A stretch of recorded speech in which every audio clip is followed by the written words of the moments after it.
Wayene, oyo pemba, o pemba pemba laka, o laka laka zinze.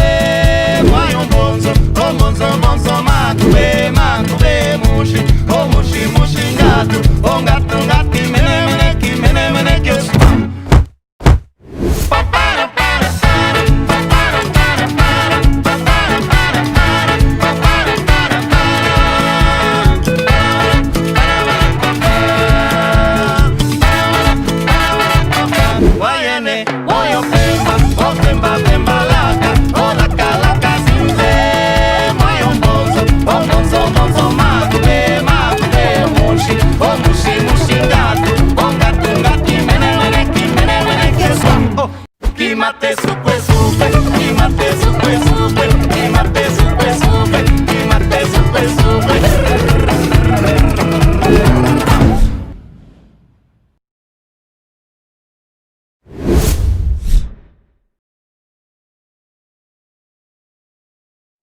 Excellent.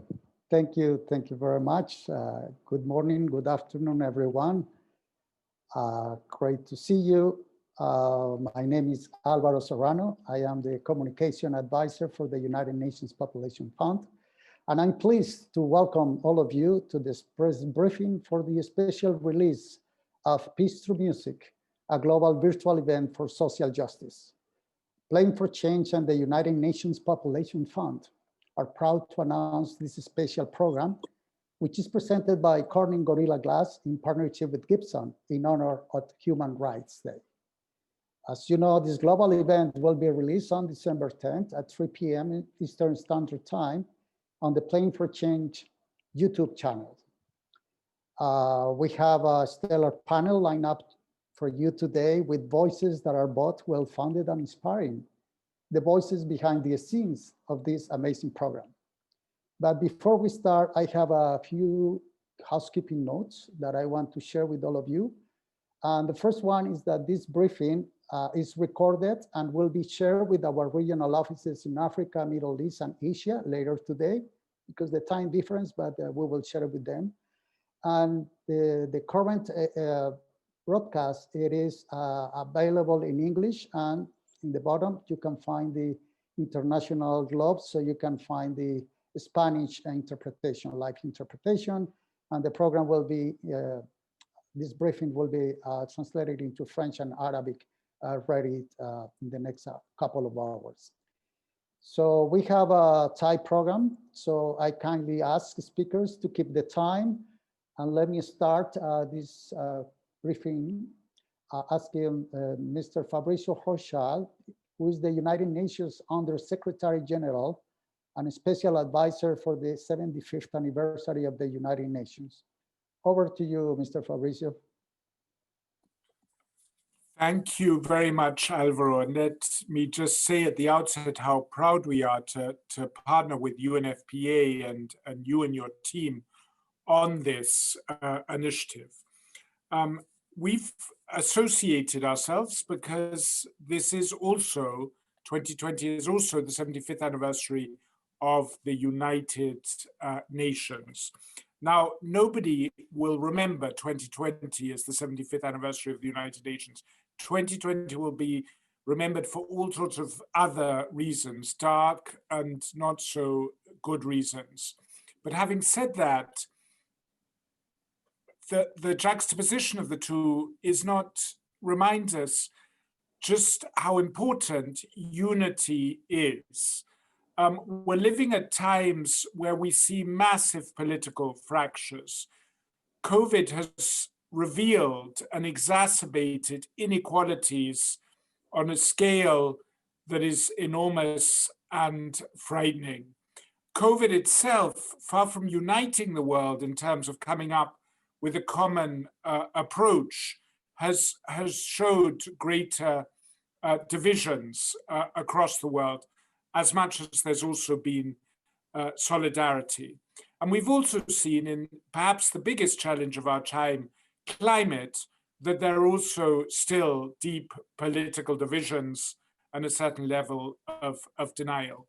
And yet none of these challenges, whether it's COVID or climate change, whether it's dealing with inequality or promoting peace and security can be handled by any country or region alone. It needs unity. And hence the importance of the United Nations at this time. And there is unity. This is the striking thing. The Secretary General, wanted to mark this anniversary by doing a global outreach effort to see what people thought about, what their fears and hopes were for the future, what they expected of international cooperation. It was very striking that people think in very similar ways in terms of their hopes and fears for their future and their expectations of international cooperation. And below the noise of the disruption and friction that characterizes so much of our media, there's deep unity.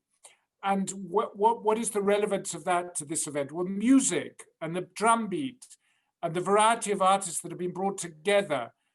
You know, music is the language of global unity. And I think there's no more powerful way of conveying that than through an event like this. And I have no doubt it would inspire us towards that solidarity, which is the only hope we have for building a better future. Thank you. Thank you very much, Mr. Fabrizio. Yes, solidarity, unity, and indeed, music can help us to bring people together. So thank you very much for your words. And now I'm asking Mr. Harold Robinson, who's the United Nations Population Fund Regional Director for Latin America and the Caribbean. Over to you, Harold.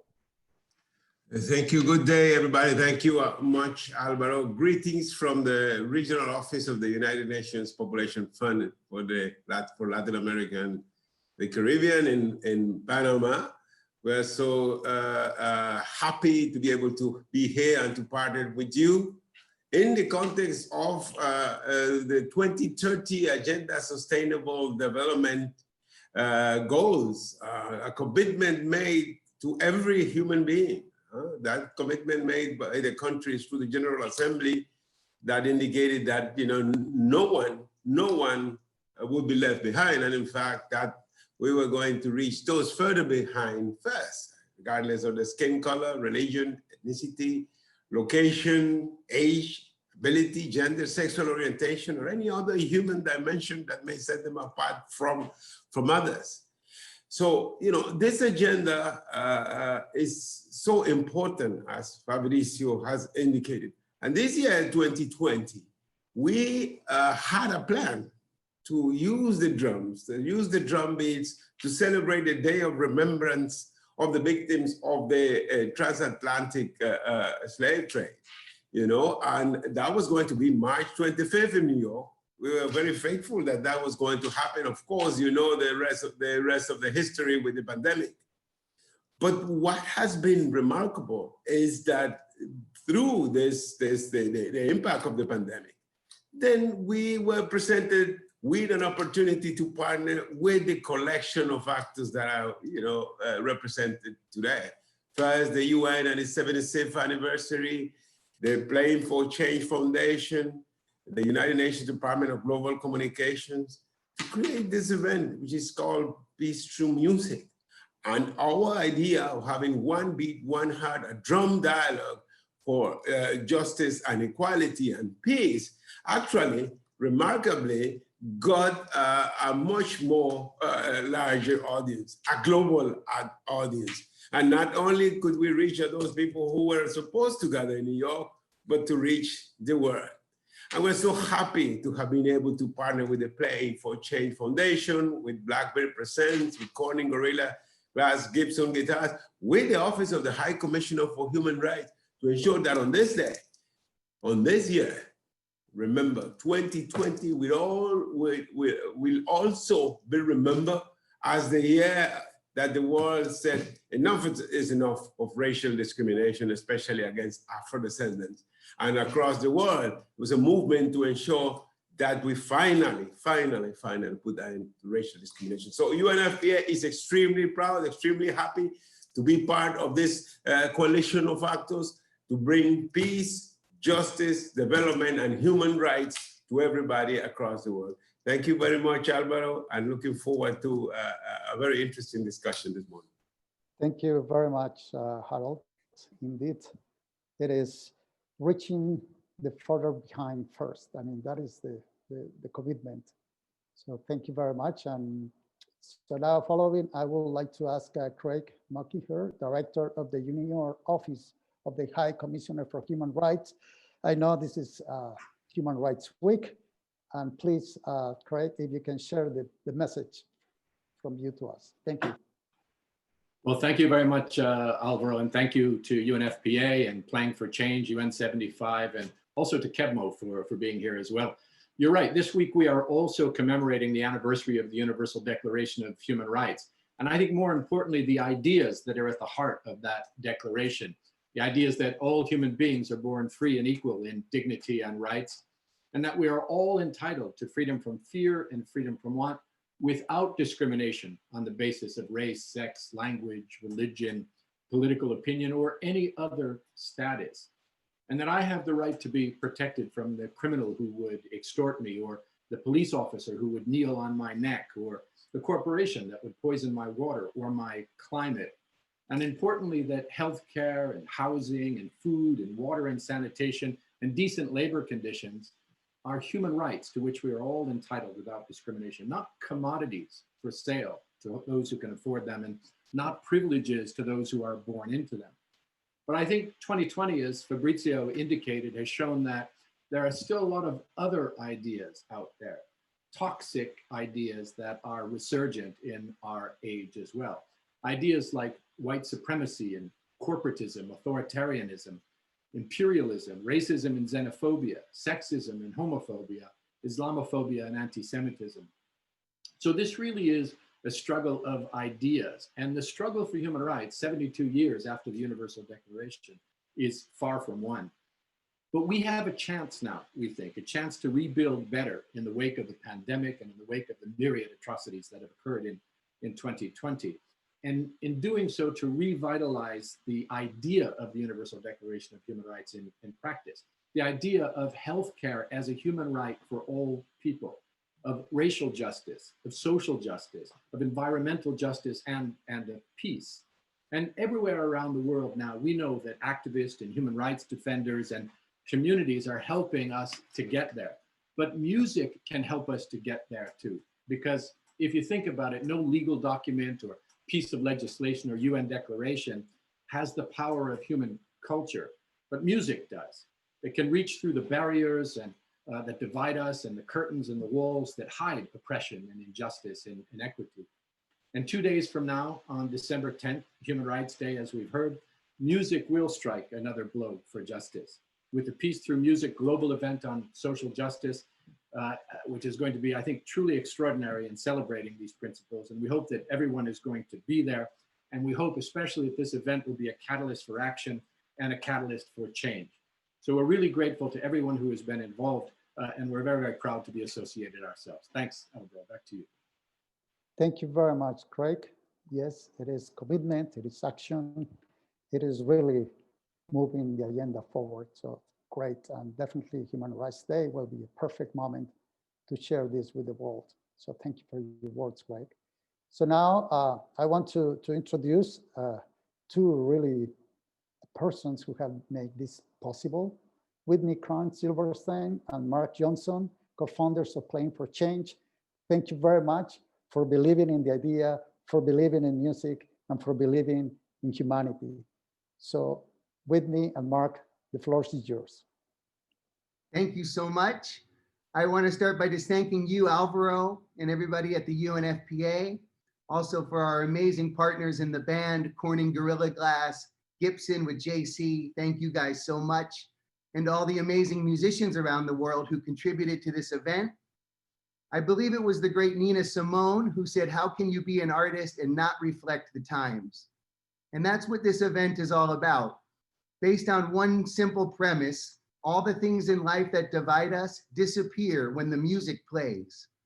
That's what we're all about, reminding people that we share this planet. It's not mine or yours, it's ours. And with music, we're able to see the inspiration, see the hope. We're able to reinvent the way we see the world through the lens of music and art.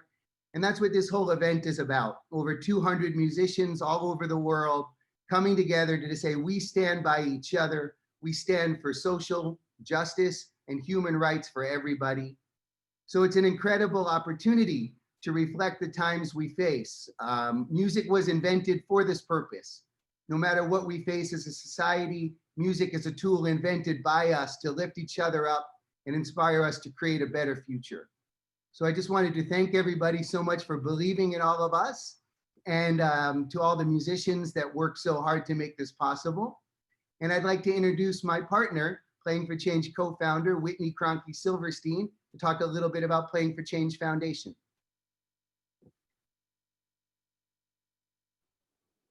Thank you, Mark.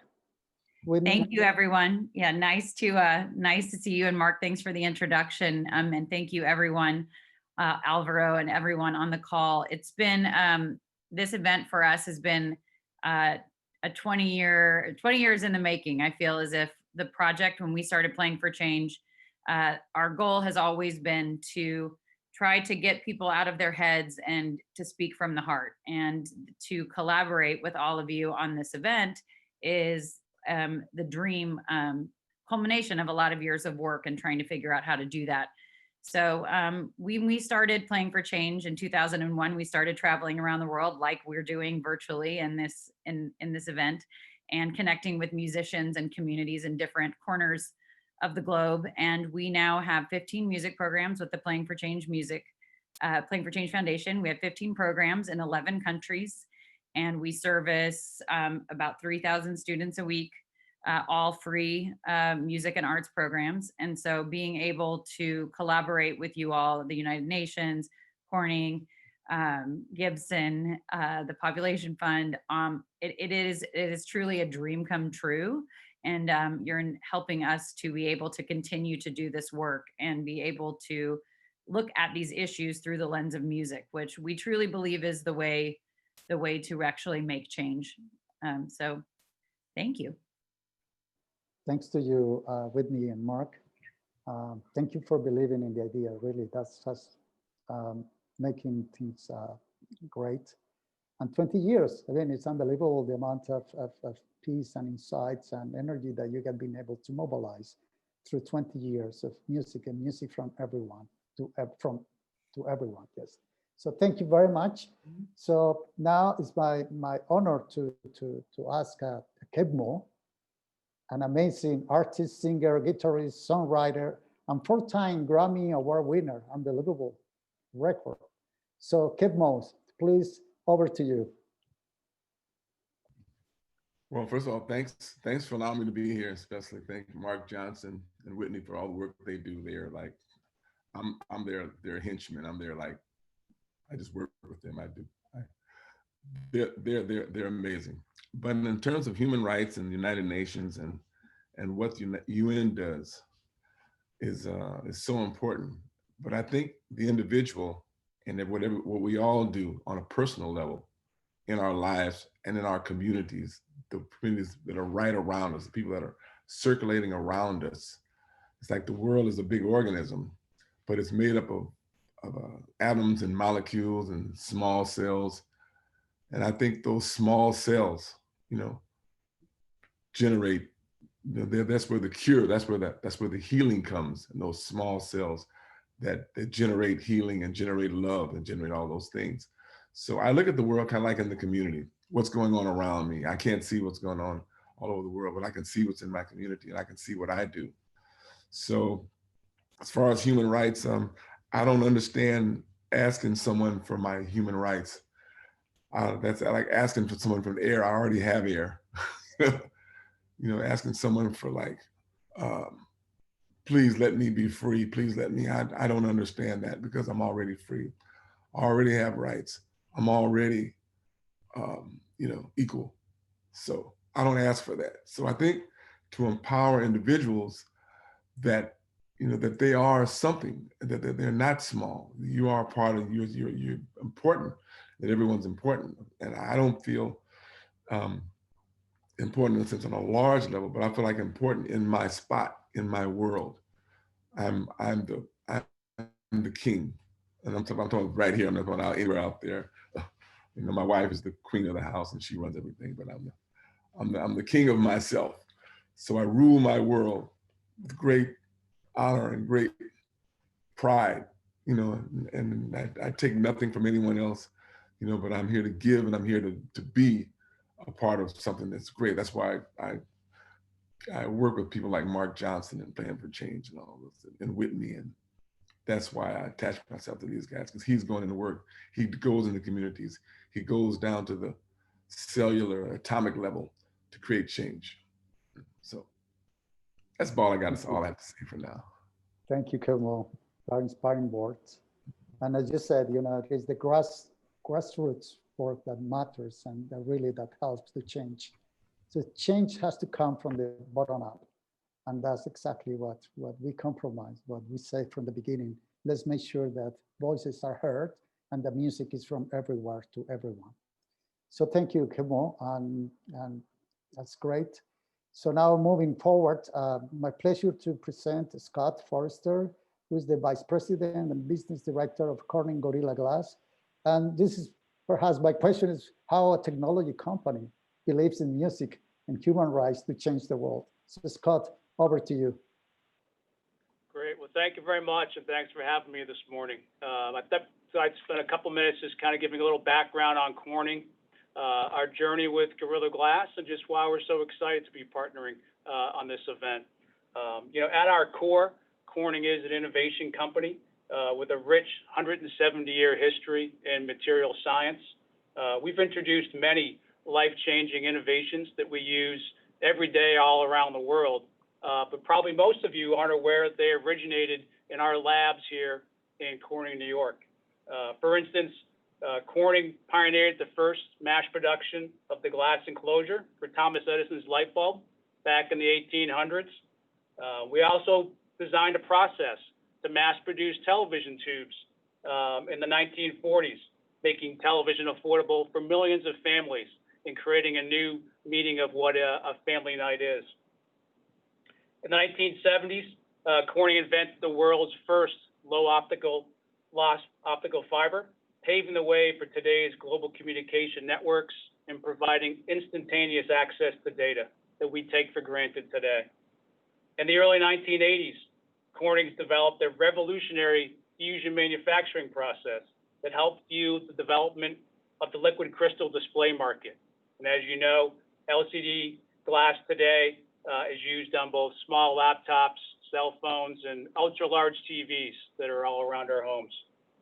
Most recently, Corning introduced Gorilla Glass, which is a tough, thin, highly transparent cover glass that's featured on over 8 billion devices around the world, from smartphones to laptops to tablets.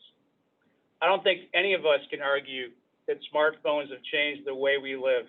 And as a dad of 3 teenagers, I can say that's mostly for the good. But as smartphones continue to get thinner, larger screens, Gorilla Glass is consistently chosen to help protect that one device that I would argue most of us can't live without. Embedded in our Gorilla Glass brand is also a belief that it's essential that we support issues that affect us as a planet and as people. Over the last 2 years, our relationship with Mark and Whitney and the Playing for Change Foundation has showcased the importance of music as a universal language and its ability to connect all of us as a global community. In today's digital life, music is shared and even created through our mobile devices. And Gorilla Glass technology plays a small but important role in helping to protect our devices and ensuring that we stay connected to one another. And given the very challenging year that 2020 has been, our connections with one another are now more important than ever. That's why Corning Gorilla Glass is excited to collaborate with Playing for Change and the United Nations on the Peace Through Music concert.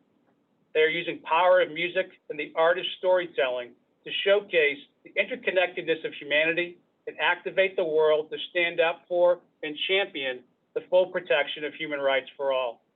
We strongly believe in the democratization of technology as a great equalizer, particularly in developing regions. To us, human rights and technology go hand in hand.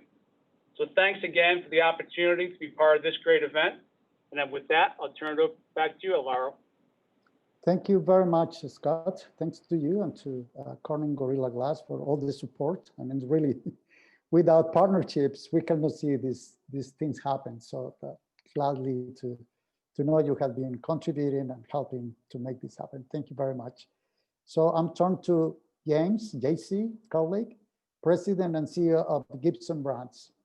James, over to you. Hey.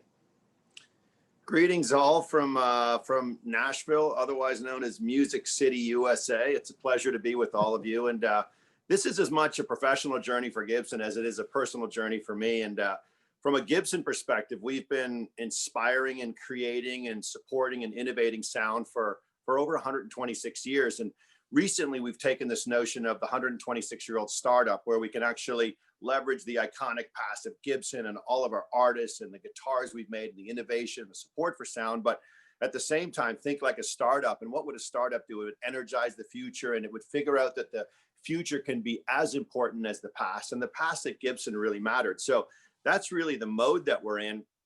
And from a personal perspective, if you think about, a song that was written in when I was born was called "The Times They Are A-Changin'," and Bob Dylan wrote that song over 50 years ago, and that song literally could have been written today and as relevant today.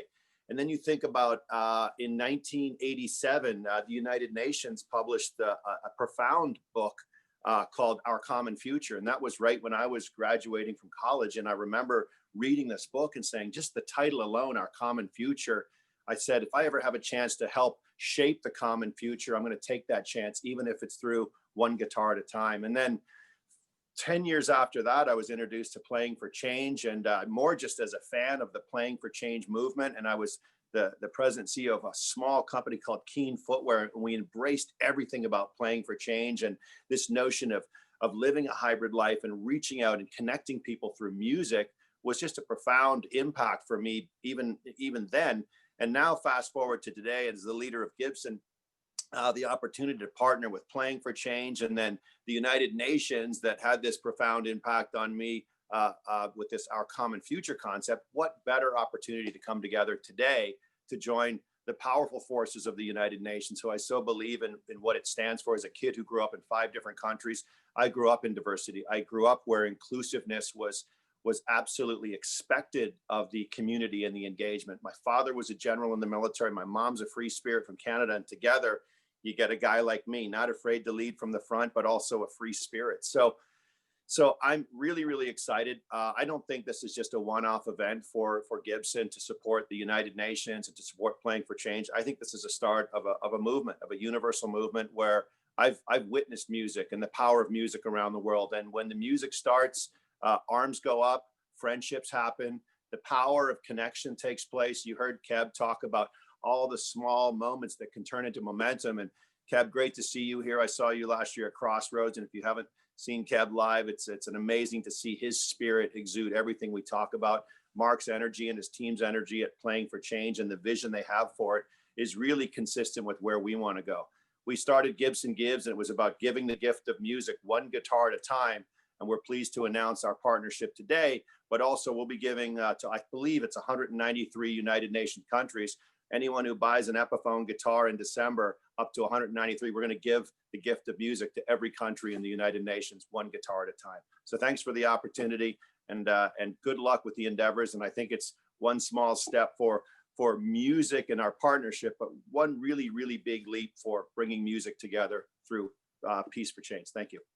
JC, thank you. Thank you very much to you, and to believing again for that the world definitely can be a better world, united by music and united by people with a good compromise like yours. So thank you very much. The title says it, Peace for Music. So great. Yes, Peace for Music. Indeed, thank you very much. So again, it will be released on December 10th at midday, New York time. And then it will be available in YouTube until the end of the year, 31st December. So definitely we will have 20 days to see, to enjoy, and to really convey the message that we can be united by music. So thank you very much to all of you. I have a couple of questions from the colleague journalist. I believe the first question was that the video, the trailer, yes, by all means, the trailer can be used, can be downloaded. We can share it with all of you, and basically it can be played in your channels without any problem. If you're looking for a specific material of the content, let us know, and then we will make the connections with the Playing for Change team in order to make available that content, because as you know, there are rights and that has to be discussed, but Playing for Change team will be very happy to speak with you. I have another question in terms of, yes, it will be a release around the globe. So basically YouTube and the platform YouTube is open to all countries.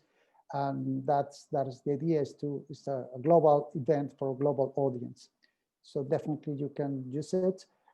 For the panelists and for people here, yes, this program is recorded, and then we will be distributing today through different offices in communication. So Pamela, do you have a question? My twofold question. Oops. Can you hear me? Yes, Pamela, go ahead. Okay. We can hear you. Thank you. One is editorial. There are a lot of messages that all of you talked about: leaving no one behind, social justice, racial divisions. Can you summarize what you think, what you'd like people to get from this release on the 10th? What's the message? And the second, it's listed as a fundraiser, meaning fundraiser for Peace for Music, fundraiser for UNFPA, fundraiser for who exactly, and how will that work? Do people send in donations, and or is it through the video? And the final one is just on the Gibson. I wasn't clear. Do countries get a Gibson guitar when they've signed up or something? That's an interesting program. Just was curious about more details. Thank you. Yes, thank you, Pamela. You have 3 questions, perhaps. Let me start with the question about the fundraising efforts. And I'm asking Mark, or please, if you can answer that question for us, please, or Whitney. Sure. The event is to inspire everyone around the world, but also, in order to create a better future, we want to support programs that are inspiring and empowering youth around the world through music and arts education. One of those is our Playing for Change Foundation, as Whitney spoke about earlier. We've also partnered with the UNFPA, with Sankofa, which was started by Harry Belafonte and his family, the Bob Marley Foundation. And so it's a few like-minded organizations supporting music, art, education around the world, and empowerment of youth. There will be a blue donate button next to the video on the YouTube channel that people can click on to support all of these amazing organizations. And that's the way to, you can be inspired, but you can immediately empower and inspire others by donating. Thank you, Mark. Thank you. Thank you for that part. All right. Regarding the main message, I mean, definitely through the universal language of music, the event, the Peace Through Music, will call for equality, human rights, and the end of discrimination. It's really the foundation. It is really the main message that has been trying to portray in this program. So it's equality, human rights, and the end of discrimination. If I can resume in 3 words, basically, as you said, there has been a lot of ideas, but in a 75th anniversary of the United Nations, I mean, equality, human rights, and the end of discrimination, it is important to accelerate change. All right, so perhaps let me ask then. Just James, on the, sorry, Albert, on the Gibson front, just so we're clear, Yes. I think the last question around Gibson was essentially as we started discussing the United Nations movement and recognizing there are somewhere in the region of 193 countries, and the image of just connecting a guitar to a country was as much symbolic around saying Gibson Gives is about giving the gift of a guitar. Why not try to connect that to each of the countries? So it's a symbolic gesture at the number. And if the United Nations can somehow logistically find a way to put a guitar into each country symbolically, that's even a better step for all of us. And my vision would be to have one of our guitars in every country, but it's the symbolic gesture of that number reaching out to all of those countries in support of the cause. Thank you. Thank you very much. Yes, an amazing contribution and gesture. So as promised, I mean, we will maintain it over 30 minutes. We are 5 minutes past the time, but it has been an amazing briefing, amazing ideas, energy, commitment. Thank you very much again for everything that has been done possible, for the artists, for the production team, the directors teams, for the sponsors, I mean, for Gibson Guitars, for Corning Gorilla Glass. I mean, all of this is really the promise of working together, collaborating together for a better world. So thank you very much. All the best. And any other additional questions, you have our email. Please send us the email and we will respond immediately. So you can ensure that the coverage or any article that has been written will be published the best way possible. So thank you very much again. And to the panelists, to Craig, to Whitney again, to Fabrizio, to Harold, thank you very much for your participation and words. And looking forward to see you and to hear your messages once you have the opportunity to see the show. So thank you, good day, and all the best. Thank you. Bye-bye.